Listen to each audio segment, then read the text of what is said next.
This is the passion that came to my life when I got converted.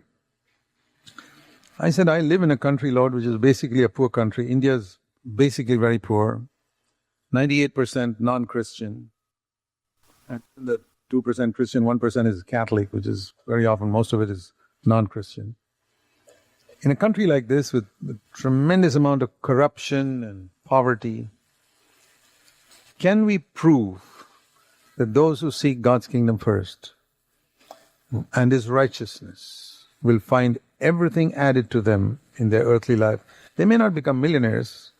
There's no need to be a millionaire to live on this earth. But they'll have enough for themselves and their children, not just financially and materially in an earthly way, but that their children will also grow up in the fear of God and recognize that if you put God first, everything will be taken care of. I have 4 sons. They're all following the Lord today. They married God-fearing wives, and they've got children whom they're seeking to bring up in God's ways. But when our children were small, my desire was not to make them highly educated and very wealthy. I wanted to give them an education from one reason, that they will not become beggars or parasites on others. They must earn their own living, and it's good to give them a good education so they earn their own living. But I said, if I don't teach them to seek God's kingdom first, I've not given them a good inheritance. I want to teach them to seek God's kingdom first in their life, from childhood. That God is first in everything. That you don't tell lies. You never fight with people who fight with you. You forgive them. You care for the weak and the despised in your school. I used to tell them, when you go to school, think of how Jesus went to school. If Jesus went to school, who do you think He made friends with? Do you think He made friends with all the rich, classy children in His class? Or do you think He'd look around for the weak ones and those who were despised by others, maybe that lame boy or the boy who's got a stutter or a stammer? Don't you think Jesus would make friends with that person? I say, you go and do the same thing. You be friends with some people. If you're good at math, go and help another kid who's not good at math. That's what Jesus would have done. That's your way of seeking God's kingdom first at your level in school. Follow Jesus there. You don't have to wait till you're 30 years old to follow Jesus. You can follow Jesus when you're 10 years old. Because I say, Lord, I want my children from earliest age to seek God's kingdom first. That's the greatest inheritance I can give them as they grow up. Otherwise, I can give them all the food and clothing and education and cars when they're 18 years old, and they can go astray. And that's what's happening to a lot of Christians. You go to most Christians today and say, how is it going with your children? They're all astray, gone astray. Well, I'll tell you why. You didn't teach them to seek God's kingdom from the time they were 3 years old. You didn't teach them to obey their parents. So it's very, very important. Now, we can't do anything about the past, and I'm not saying this to condemn anybody. But I want you to pray that God will forgive you for not teaching your children to seek God's kingdom first. And I tell you, it's more and more difficult in a very wealthy society where all the symbols of wealth are around us and all the other so-called Christians. And we say, oh, I don't want my children to miss out on that. What are they missing out on? If they miss out on the kingdom of God, they missed out on the main thing. So it's very, very important that we don't set our mind on our interests. You put God's interest first, and I tell you from 57 years of my experience, He will never let you down. Your family will not suffer if you put God's interest first. It is impossible. I've seen that in the poorest families in the villages of India, where they put God first, and it's gone well with them and their families. Maybe they don't earn as much as you, but it's gone well with them. And you'll see in eternity, when Christ comes, you'll see many of them are far ahead of you. Because they put God first. I've never believed, for example, in tithing. It's an Old Testament law. Give 10% to God, 90% is yours.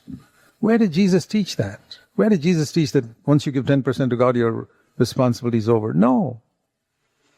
What would you think of a wife who says 10% of my life is yours to her husband? 90% is mine or somebody else's. That's not going to be a good marriage. And that's exactly the reason why many Christians don't have a satisfactory experience with Christ. If you give yourself to God, I don't mean that giving 100% to God, you put all your money in the offering box or empty out your bank account. That's not the meaning. That's a misunderstanding. What it means is that everything I am and that I have, I recognize as belonging to God. My life, my time, my energy, my money, it basically belongs to God, and I want to use it all in a way that will glorify Him. And God may allow you to use that money to build a house for yourself, a comfortable house, or buy a car or 2 cars, whatever it is, there's nothing wrong. But you don't ever think it is mine. Lord, it's yours. I want to live on this earth as a steward, using things, but the house may be on my name, but it's not mine, it's God's. That attitude towards everything in my life, my ambitions, my plans. I'll make a mess of my life if I make my own plans. What does it mean to put God's interest first? Now, this is all connected to building the church. I'm not talking about going to heaven. I'm talking about building the church before we go to heaven. Noah was not just interested in going to heaven. He wanted to build the ark. He wanted to do something what God wanted him to do. And if you're a serious Christian, you'll want to build a church before you leave this earth. You may not be a great preacher or a prophet or anything, doesn't matter, but you can do something. And the way to do it is, remember what the Lord told Peter, you are setting your mind on your own interests. And if you're like that, you are the voice of Satan and you're a stumbling block. See what it says here. Look at the whole verse in its context, Matthew 16:23. Get behind me, Satan. And what is the voice of Satan? You are setting your mind on your own interests and not God's.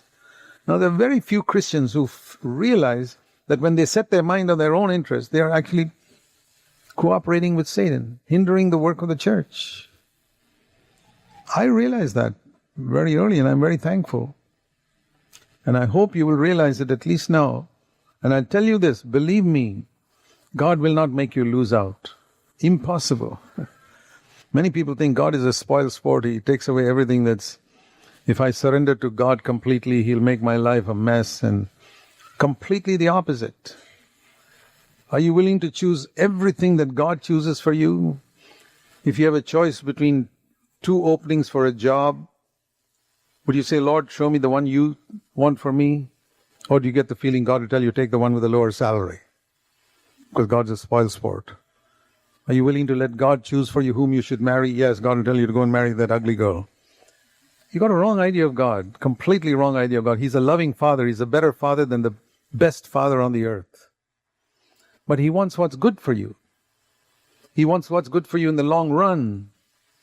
And He may see dangers along that way of the job with the larger salary, on dangers marrying that very pretty girl who's got a very stubborn nature. And He may save you from that. That's another thing. And we are foolish. It's wonderful to put God as the one in charge of my life. Say, Lord, I want your plan for my life in every area, whom I marry, what job I take, where I live. Please direct me according to your plan. And God says, I'll do that. Will you put my interests first in your life? I was tremendously challenged once by the words of Jesus at the end of His life. Jesus is our example. We all say we want to follow Him. Here's one area where we can follow Him. You want to hear it? John 17:10. This is the opposite of what we read just now in Matthew 16. You set your mind on your own interests. Here's the opposite of that, the way Jesus lived on earth. In John 17, at the end of His life, when He had finished His course, He said to His Father in verse 4, I have accomplished all that you wanted me to do on this earth, and I've glorified you. And here's this beautiful expression, Father, John 17:10. Remember this verse all your life. All that is mine is yours. This is not the minimum Christian. This is the maximum Christian. All that is mine is yours. And as a result, all that is yours is mine. The one who says, Lord, 10% of mine is yours, God will say to him, well, 10% of mine is yours. You realize why you're so poor spiritually? You realize why you're so defeated in your life by sin after sin after sin? you realize why you cannot obey a simple command like rejoice in the Lord always, 24/7. You know, for years and years and years and years in my life as a born-again Christian, I could not obey that command. I would rejoice sometimes or most of the time, but always? Is there such a verse in the Bible? Do you think the Bible has suggestions or commandments? There's no suggestion in the Bible. Everything's a commandment, and I could not keep it. But the sad thing was, even though I couldn't keep it for many years as a born-again Christian, it didn't bother me. Because I never found anybody else around me who was rejoicing always.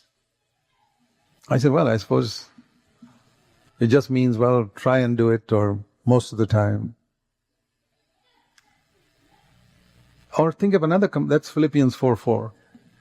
There's another verse in Philippians 2:14 which says, do everything without murmuring and complaining. Can you honestly say that that's how you do everything in your life? Everything. Without murmuring or complaining about anything.